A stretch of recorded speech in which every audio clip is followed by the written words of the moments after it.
Welcome to the High Performance Man podcast. I am your host, John Fayocavitz. On this show, I interview successful men who have built impressive careers and businesses, founders, CEOs, and senior leaders, and professionals who have operated at a high level for years. We talk about what actually made them successful. The goal is simple: to learn directly from the men who have done it, so we can apply those insights in our own careers, businesses, and lives, and continue raising our own standard of performance. The show is sponsored by the Prime Performance Method. The Prime Performance Method is designed specifically for high-performing men who have achieved success in their careers but feel like their body and energy have taken a hit along the way. We help busy professional men regain strength, lose weight, feel younger without the long workouts and extreme dieting or disrupting their demanding schedule. If you are a high-performing man who wants to feel strong and energized as you are successful, you message me at John Fayocavitz on LinkedIn. On today's show, we have Scott McKain, who is the founder and CEO of Distinction Group, where he is the author of business books and a Hall of Fame professional speaker and business advisor. Thank you, Scott, so much for coming on today. Hey, John, it's great being with you. Thank you very much. It's You're an honor to be so your welcome. guest. Thank I'm you. looking forward to learning a little bit about you and your business and where you went or where you're going, okay? You bet. All right. My first question, Scott, is what's the most important lesson you've learned so far that's helped you become successful in your business? I think, John, that one of the really, really vital things is that you have to follow your path. You got to be true to yourself, true to your path. I had a mentor years ago in this business when I was first getting started, and I admired him so much, John. I wanted to be him. I tried to sound like him as a speaker. I tried to emulate the material that he used. I just admired him so much. And I'm so fortunate that he took me to lunch one day and he said, if you're trying to be the next me, the best you can hope for is second place. But he said, you could be the best Scott McKain out there, but that's what you have to figure out. Because if you do all you can to be the best Scott McKain, as opposed to the best Grady, which is his name, right? He said, man, the best you can hope for is second place. And why would you shoot for that? And it was a life-changing moment for me, John, because it made me realize, it made me realize that you respect your mentors, and there are other people in your life that you cross their paths, or maybe you read about them and you respect them, but you have to assemble that and put that together to become the best you that you can be. And, I think that was a life-changing moment for me in my early 20s. And I'm still trying to get it right, but it changed my life. Well, that's good. And what I'm thinking of when you said that, stay true to your path, I'm looking at, especially in today's day with the social media, is distractions. Oh, yeah. Okay. Yeah. I want to stay with my path, but I'll see that shiny object and it takes me over here. Sure. And then I'm spending so much money trying to do that when I should have stayed on that path. Okay. You're so right. And a lot of times what we're seeing is not the real person anyway, right? I mean, they're portraying something in many cases, and I've seen this in social media. They're portraying something that they're not, or they're trying to portray an ideal that they aspire to, but that they're not currently living. And I think that's one of the challenges too, is that, and I got into this trap a little bit. I was comparing my chapter 1 or 2 to somebody else's chapter 9 or 10, and not realizing why I wasn't performing at that level. Well, I hadn't done the work. I hadn't earned the right. I hadn't put in the reps it took to get to that point. And social media is confusing us there, because we're seeing somebody's later chapter when we're first starting out, for example, and we think it's going to magically happen. Well, no, it's just like anything else. I gave 1,000 free speeches before I got paid for my first one. And I tell folks that want to be a speaker, I say, if you'll do 100 free speeches, I'll do anything I can to help you. I have yet to have one person come back and say, okay, I did my 100. Now what do we do? Because people just, they see this idealized version of success, and they think if I just, if I just post more on social media, or if I just, whatever, they're looking for the hack, the shortcut. Right. And we can learn from others, but I'm just a big believer that you've got to do the work to get the results you want. Absolutely. Absolutely. And I also thinking on the terms of you did it yourself, a mentor. Yeah. Ask for help. Yeah. Yeah. And isn't that interesting? I mean, and here we are talking about the high performance man, and sometimes we think that asking for help is a sign of weakness. I really think it's a sign of strength. Strength. It's Exactly. identifying where we need help and then Yeah. getting somebody that's been down that path before, somebody that knows the ropes to help show us how to get that done. It, it, so that's the shortcut. I hate using the word shortcut because it's not really, it's the smart approach to getting where you want to be and to getting what you want. Okay. That's awesome. So, Distinction Group, when Yeah. did you start that?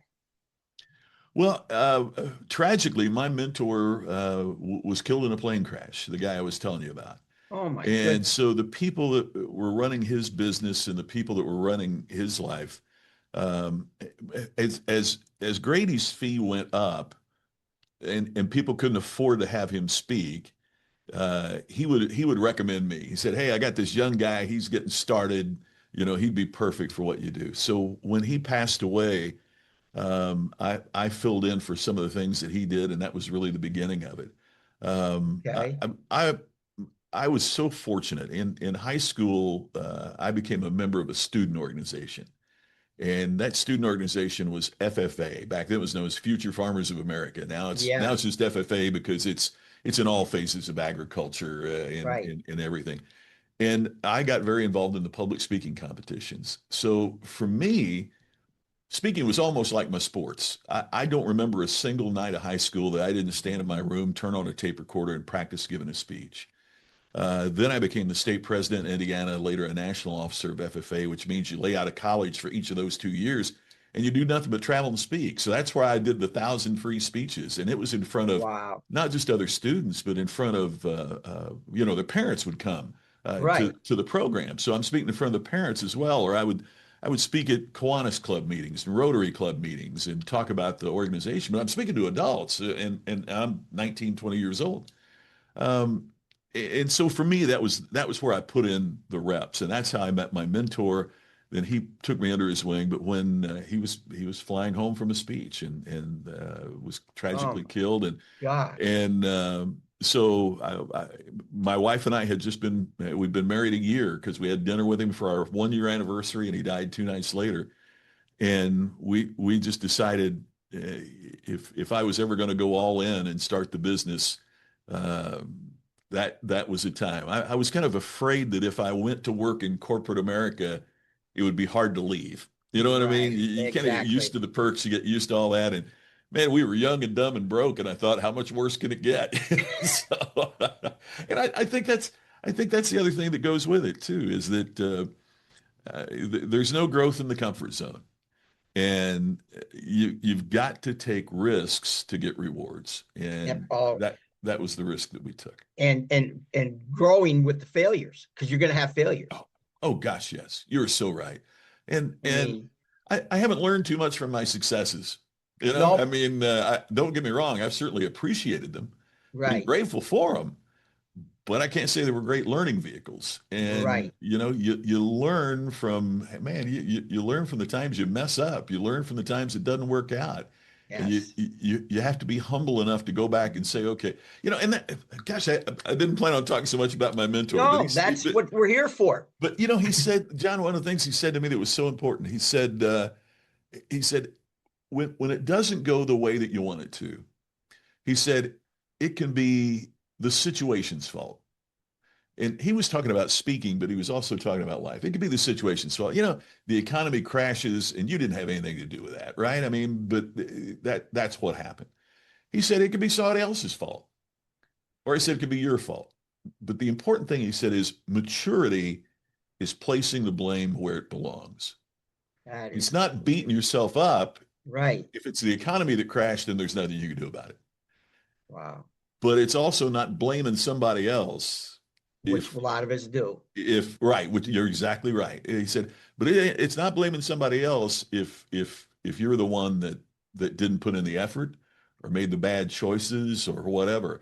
And he said Right. that's what real maturity is being able to go back over a failure and to analyze, where did it and he said because he said maybe a great idea hit a bad economy, and it's still a great idea when the economy comes back.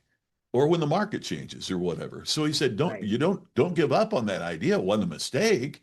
It was a Right. situation. So Right. all of that came into play with what I was doing and also helped me stick through some bad times, you know? I mean, man, think about it. In the speaking business, when the economy collapsed, went down in 2008, for example, or COVID, there Yeah. were no meetings, right? I mean, I make my living giving speeches to meetings. The And what is your top? Is there a certain topic that you do speeches on? Is it or Yeah, just and that's where the distinction comes from of Distinction Group. I work with organizations and leaders about what does it take to stand out in a marketplace. And I'm going to back off of that topic for a second because one of the things I've realized with AI and everything that's going now in my new book that's out is it's not about standing out anymore. It's about what do you stand for. 15 years ago, when I wrote my first book on distinction and how do you stand out, that was new.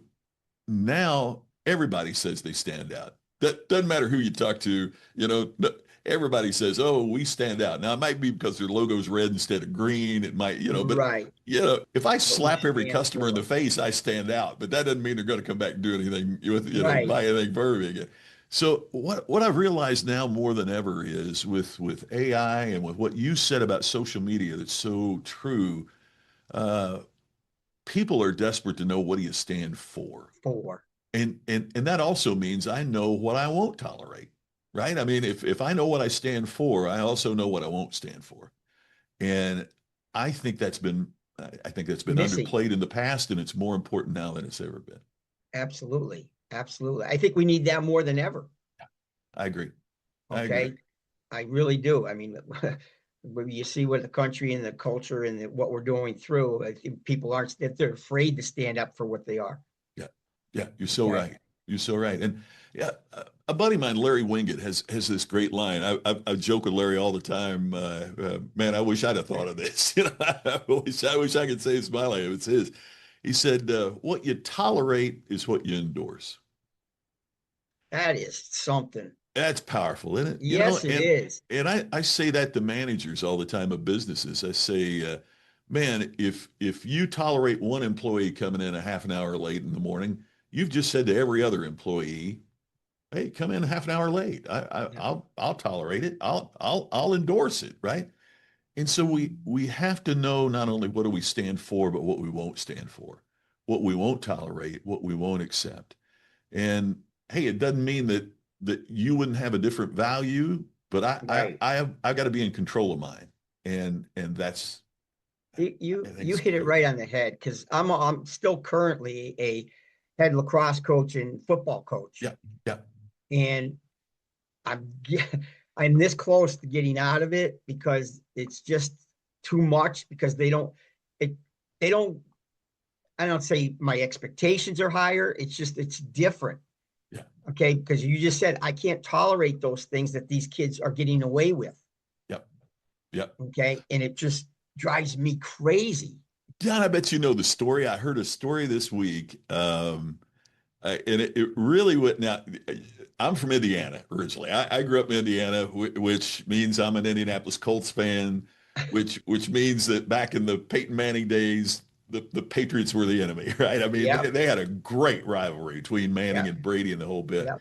But Randy Moss told this story, and he said his first day on the Patriots, he said, they're going through stuff, and he said Belichick was chewing out Tom Brady, just laying him out to dry, but Brady was so coachable.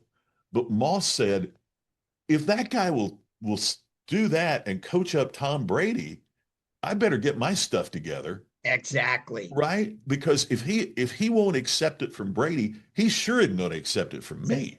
Yep. And I thought that is part of the essence of in Indiana University football now with their coach With Signetti. yeah, there was a real interesting thing about one of the new guys that's on, in the spring game. He showed up with gold shoes, and they said, I we heard noticed. that. Did you hear that?" And Yep. he said, "We had a Get little him off. talk, and yeah, that those days are over. Him wearing gold shoes, and Yep. but then he praised the kid for being coachable, right? He Right. praised the kid for being coachable, and I think, good grief, sports are such a great lesson for life, They sure are. aren't If they? I they mean, if they accept it from yes, us. yes, exactly. If they're Exactly. like you just said, are they coachable? Yeah. And here you're talking a Super Bowl champs that are taking the coaching from someone. And Yes. it's hard to get these kids in 12 or 16 years old to do it. You know what I mean? Well, yeah, I hadn't thought this for a while.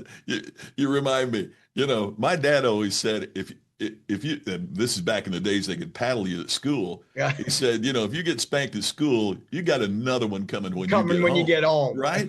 And before he passed, that was one of the things my dad would just shake his head and he goes, now the parents want to go and whip the teacher, Yes. and my little angel has never done anything wrong. Yep.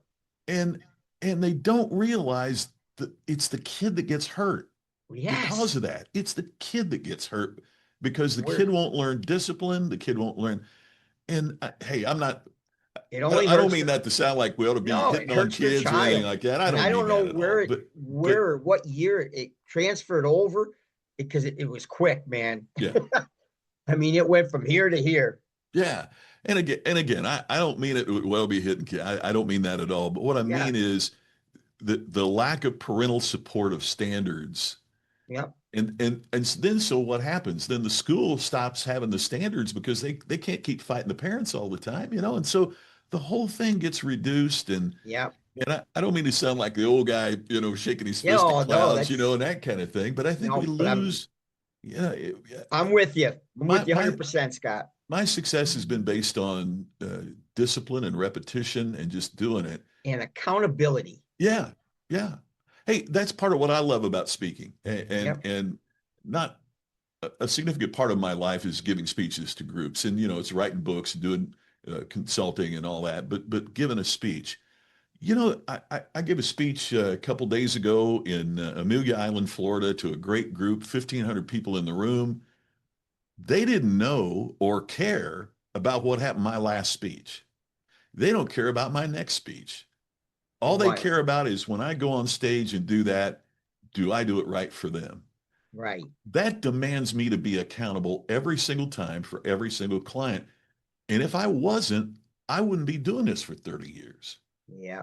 And and we miss that in today's world is Yeah. that uh, you got to hold yourself accountable and you got to deliver every time.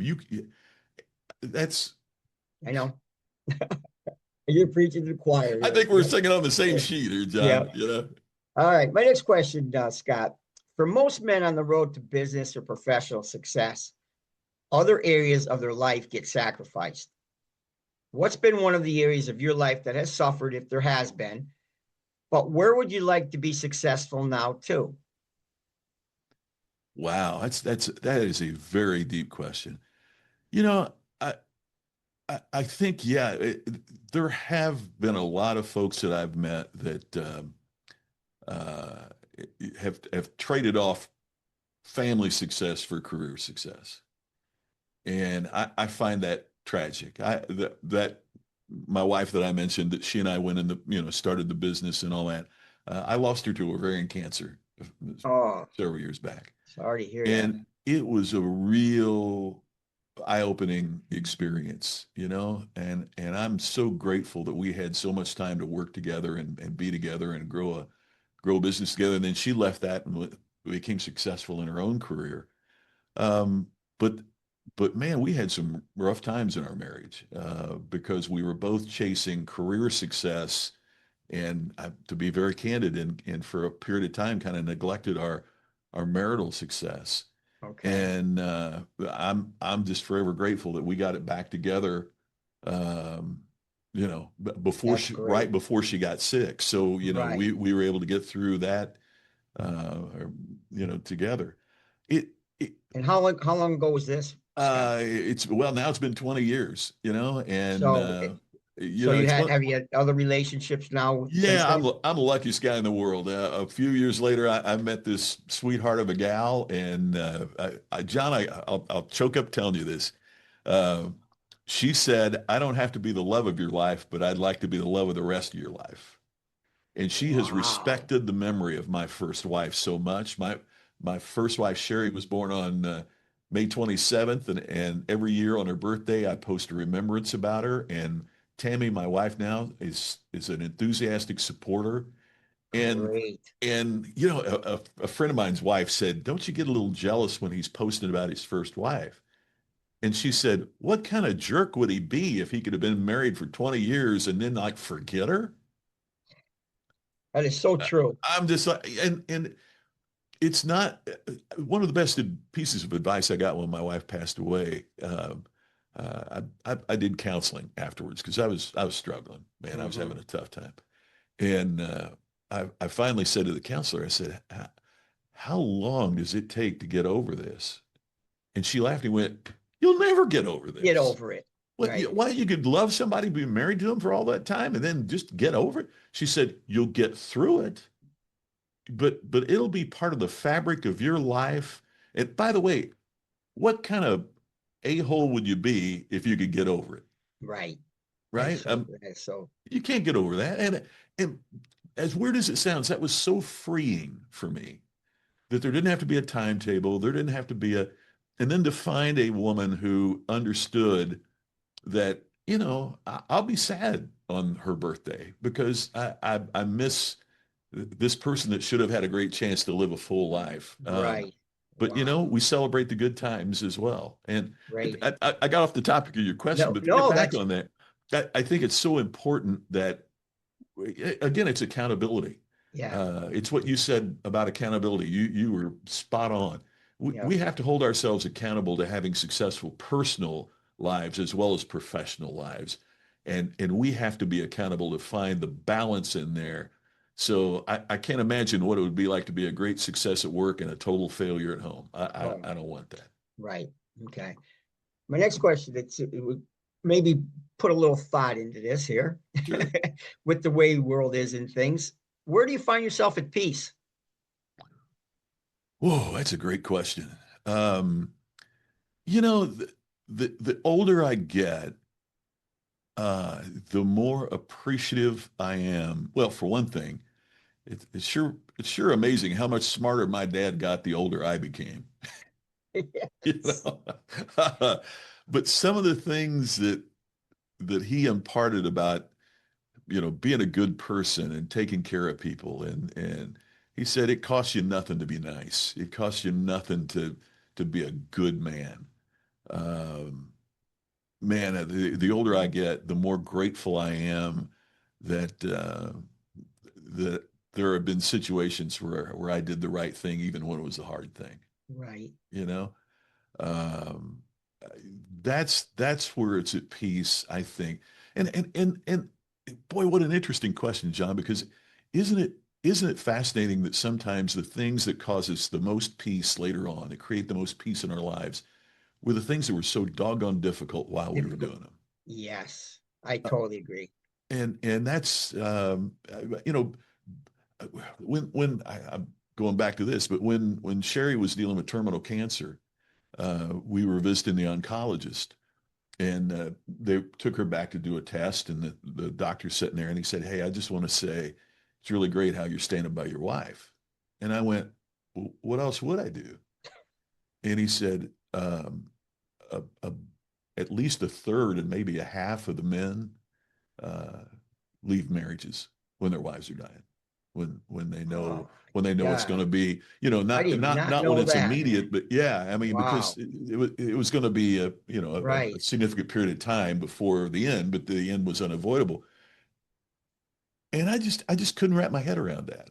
I just really had a hard time um, imagining that how somebody, and so what was really the toughest period of my life going through that is also where I have such great peace now because I, I'd like to think, I hope to think, at least she told me that I did it the right way. And Good. um, the challenges that we face in life, the hardest moments I've learned will be the moments that if you do it the right way and you have integrity, there'll be the moments that you'll find peace in Right. later on in life.